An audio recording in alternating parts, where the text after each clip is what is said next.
There's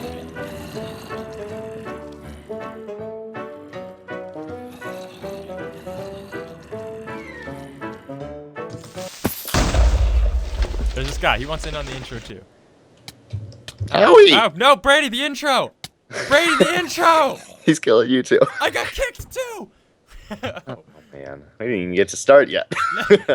And we're playing Trouble in Mineville, and we have been playing it a bit recently, so I'll have some good video. Oh, we're being killed. Brady, you're dead! Brady, Well, shit. Brady, this is a terrible intro. You'll be seeing that a lot. Hello guys, welcome back to another video with TheRoppip, playing Minecraft Trouble in Mineville.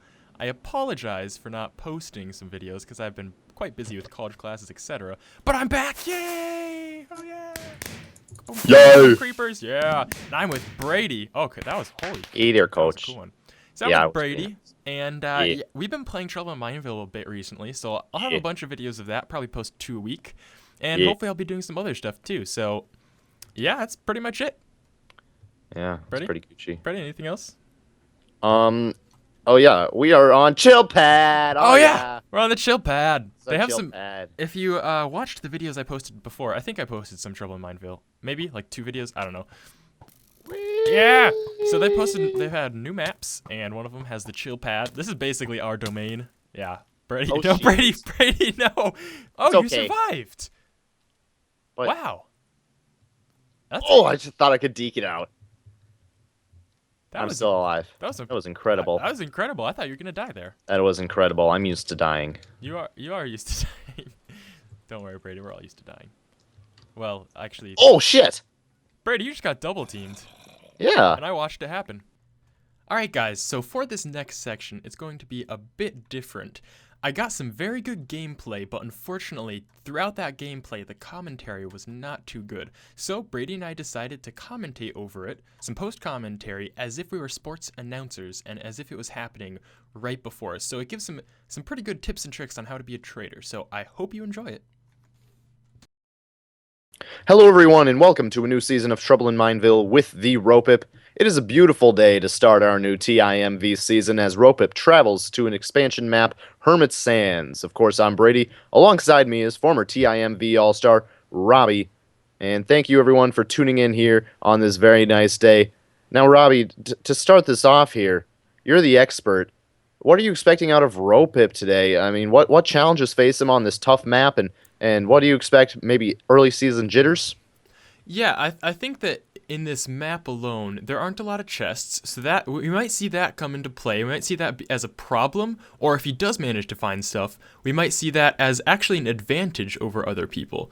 And yeah, it'll be interesting to see if he has some early game jitters, because we did see he is a trader, and that can make you a little bit more nervous, and we can, it might make him go, jump the gun, try to kill people early, but I think that he should really try to hold back and kind of analyze the situation first.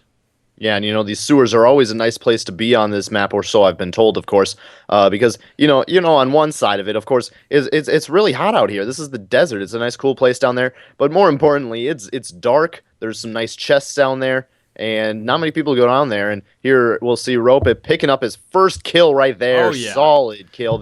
That is textbook right there, and his trader swinging a little bit, almost making a big mistake. There was Epic Gauge. Yeah, and I think that looking at that trader and looking at what he did, it kind of gives you a sense of what the other traders are doing, how they act, and it shows that they don't have as much experience. What you really want to do at the beginning of a game is look at the names, and if nothing else, just look at the length of them. So when Roppip goes in for the kill there, he sees a long name versus a short name, and that's a good kill there too. There goes the detective. That was a detective. Very good. Now, I think that the Epic Gauge there should have realized that Roppip won, and he should not have attacked there. So I think that Roppip is dealing with some inexperienced traders here. We'll see if that comes into play. Yeah, and that's always something you got to pay quite close attention to. I know personally, it was always really annoying for me in my limited experience when a trader would try and run in front, get a little greedy, try and get a kill themselves, and end up screwing me over in the process. That's always something you got to look for. And here, Roppip taking advantage of one of the cool things about this new expansion map, enchantments. What do you have to say about that? Well, I think in regard to that enchantment, Unbreaking 1 on an iron sword, that is Yeah. unfortunate. Now, as you might know, Sharpness 1 on a stone sword is in fact better than just nothing on an iron sword. So, Okay. but other than that, I think that really the enchanting gives a distinct advantage. Now there are two ways you can enchant. You can either one kill somebody so that your XP level shows up, your karma shows up, and you can use that into enchant, or you can enchant before the game even starts with the timer experience. Mm. Yeah, and as you can see here, an important part of this game is teamwork, and I think that you said it well. I think that when you try to get greedy and you go in for that kill, oftentimes you'll accidentally kill a traitor friend, maybe they might kill you, and I think teamwork is a very important part. Now, it doesn't look like Epic Gage cared at all about that. He Hmm. just kind of brushed it off as if it was nothing, but other than that, I think that this should be an interesting game.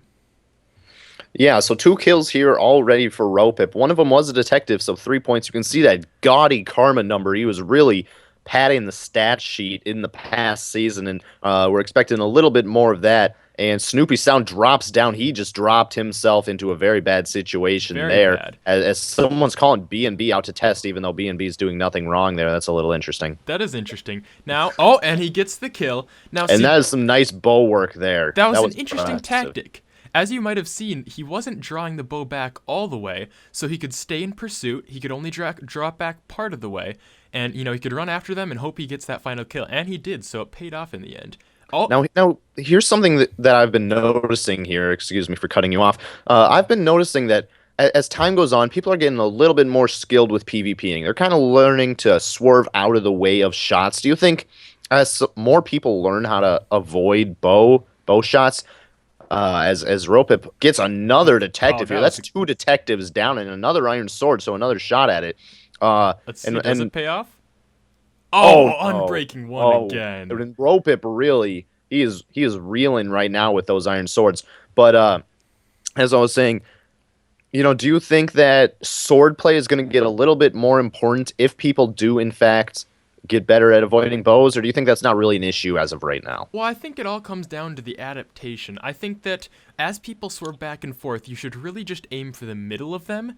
And rather than Okay. trying to follow them, just aim in between them. And as they cut back left, when they were going right, cut back left, you just shoot right in the middle and you might hit them. So I think that really swordplay could come into play more, and it is more of a skill. I think that swordplay, people with better swordplay, rather than just bow, do have an advantage over others. Now, I would just like to point out, after Epic Gage died just about a minute ago, Roppip is now the last traitor left, and he's going Oh, against 13, 13 other innocents. And he has been called out by Sarah D.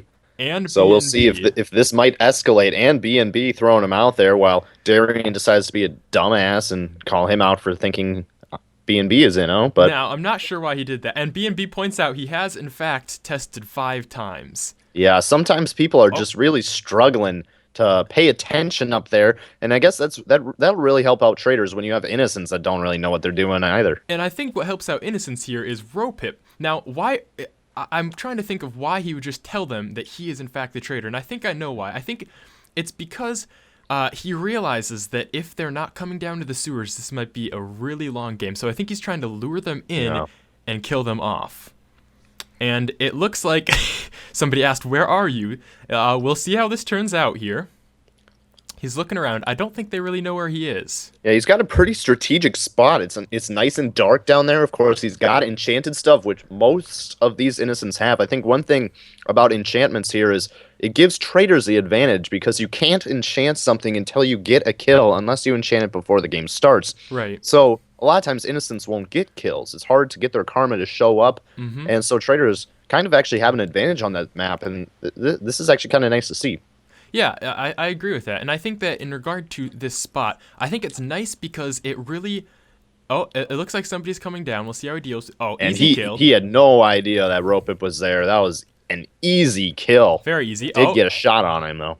now this is looking like trouble. This is a lot of people against Roppip. This is a 4-on-1 in Roppip. Roppip gets one.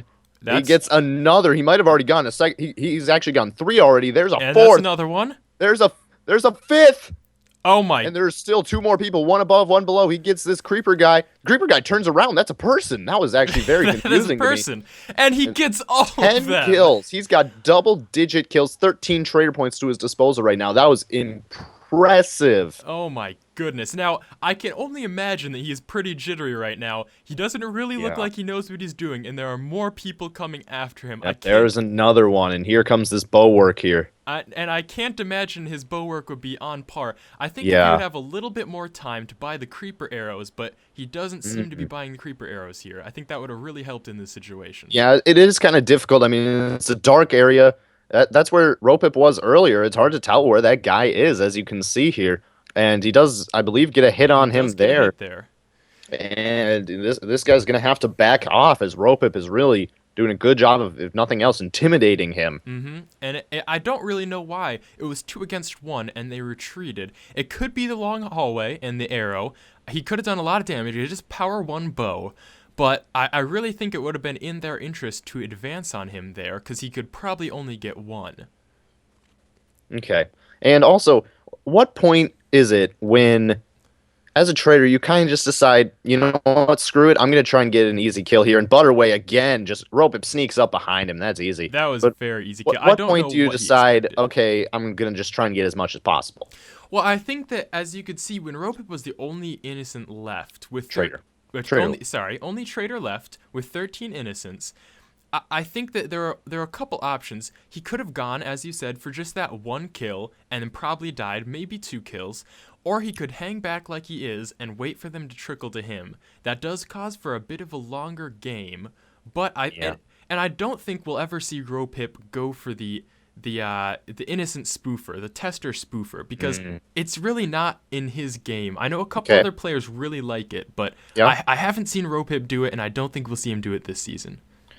All right. Well, a double team looks like it's coming. B&B was up there plotting it with, I believe it was Sarah D. He was plotting it with, and Roppip is patiently waiting for him. These two players coming down both have pretty solid karmas. And there's B&B. He goes right by. B&B is playing stupid. Sarah D takes it in the face. And B&B is down too. It looked like he was lagging there. Quite a bit there.